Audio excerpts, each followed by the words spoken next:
ನಮಸ್ಕಾರ. ಬಶೀರ್ BM ಅವರ ಕವಿತೆ ಗೃಹಿಣಿಯೊಬ್ಬಳ ಪಯಣ.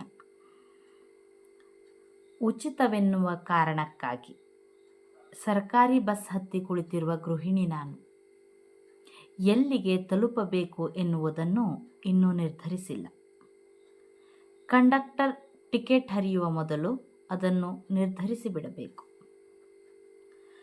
ತಾಯಿಯ ಮನೆಯಿಂದ ಗಂಡನ ಮನೆಯವರೆಗೆ ಬದುಕು ಸಿದ್ಧಪಡಿಸಿದ್ದ ನನ್ನ ರಸ್ತೆ ನನಗಾಗಿ ಕಂಡಕ್ಟರ್ ಹರಿದುಕೊಟ್ಟ ಕೊನೆಯ ಟಿಕೆಟ್. ಮದುವೆ ಎನ್ನುವ ತಂಗುದಾಣದಲ್ಲಿ ಇಳಿದ ಬಳಿಕ ನಾನು ಬಸ್ ಹತ್ತಿದ್ದೇ ಇಲ್ಲ.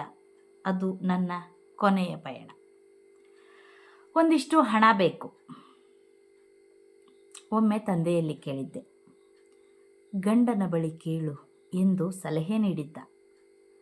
ಗಂಡನ ಬಳಿ ಕೇಳಿದೆ. ನಿನಗೇಕೆ ಹಣ? ದಿನವಿಡೀ ಮನೆಯಲ್ಲೇ ಇರುವುದಲ್ವಾ ಎಂದು ನಕ್ಕಿದ್ದ. ಇವತ್ತು ನಿನ್ನ ತವ್ರ ಮನೆಗೆ ಹೋಗೋಣ. ಮುಂದಿನ ತಿಂಗಳು ರಜೆ ಇದೆ. ತಿರುಪತಿಗೆ ಹೋಗೋಣ. ರೆಡಿಯಾಗು. ಆಸ್ಪತ್ರೆಗೆ ಹೋಗೋಣ. 2 ಟಿಕೆಟ್ ಇದೆ. ಸಿನಿಮಾಕ್ಕೆ ಹೋಗೋಣ. ಸಿನಿಮಾದ ಹೆಸರೂ ಕೇಳದೆ ಸಂಭ್ರಮಿಸಿ ಹೊರಟಿದ್ದೆ. ನನ್ನ ಪ್ರಯಾಣವನ್ನೆಲ್ಲ ಅವನೇ ಮುಗಿಸಿದ್ದ. ಮೊನ್ನೆ ಯಾರೋ ಹೇಳಿದರು, ಬಸ್ನಲ್ಲಿ ಪ್ರಯಾಣಿಸಲು ಹಣ ಬೇಕಾಗಿಲ್ಲ, ಉಚಿತ ಎಂದು. ಅಂದು ಗಂಡ ಫೋನಲ್ಲಿ ತನ್ನ ಗೆಳೆಯನ ಬಳಿ ಸಿಡಿಮಿಡಿಗೊಳ್ಳುತ್ತಾ ಮಾತನಾಡುತ್ತಿದ್ದ.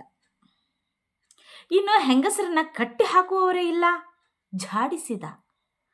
ಆಗ ನನಗೆ ನನ್ನ 2 ಕಾಲುಗಳನ್ನು ಕಟ್ಟಿ ಹಾಕಿರುವುದು ಗಮನಕ್ಕೆ ಬಂತು.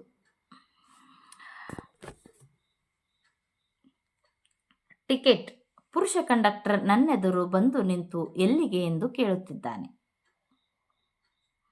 ಅವನ ಮುಖದಲ್ಲಿ ಮಿಡಿನಾಗರದಂತೆ ಹರಿಯುತ್ತಿದ್ದ ವ್ಯಂಗ್ಯ ನಗುವೊಂದು ನನ್ನ ಎದೆಯಲ್ಲಿ ಇರಿಯುತ್ತಾ ಹೋಯಿತು.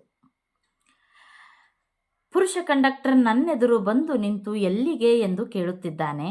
ಅವನ ಮುಖದಲ್ಲಿ ಮಿಡಿನಾಗರದಂತೆ ಹರಿಯುತ್ತಿದ್ದ ವ್ಯಂಗ್ಯ ನಗುವೊಂದು ನನ್ನ ಎದೆಯನ್ನು ಇರಿಯುತ್ತಾ ಹೋಯಿತು. ಇನ್ನಾದರೂ ನಿರ್ಧರಿಸಲೇಬೇಕು ನಾನು ತಲುಪಬೇಕಾದ ಊರನ್ನು. Thank you.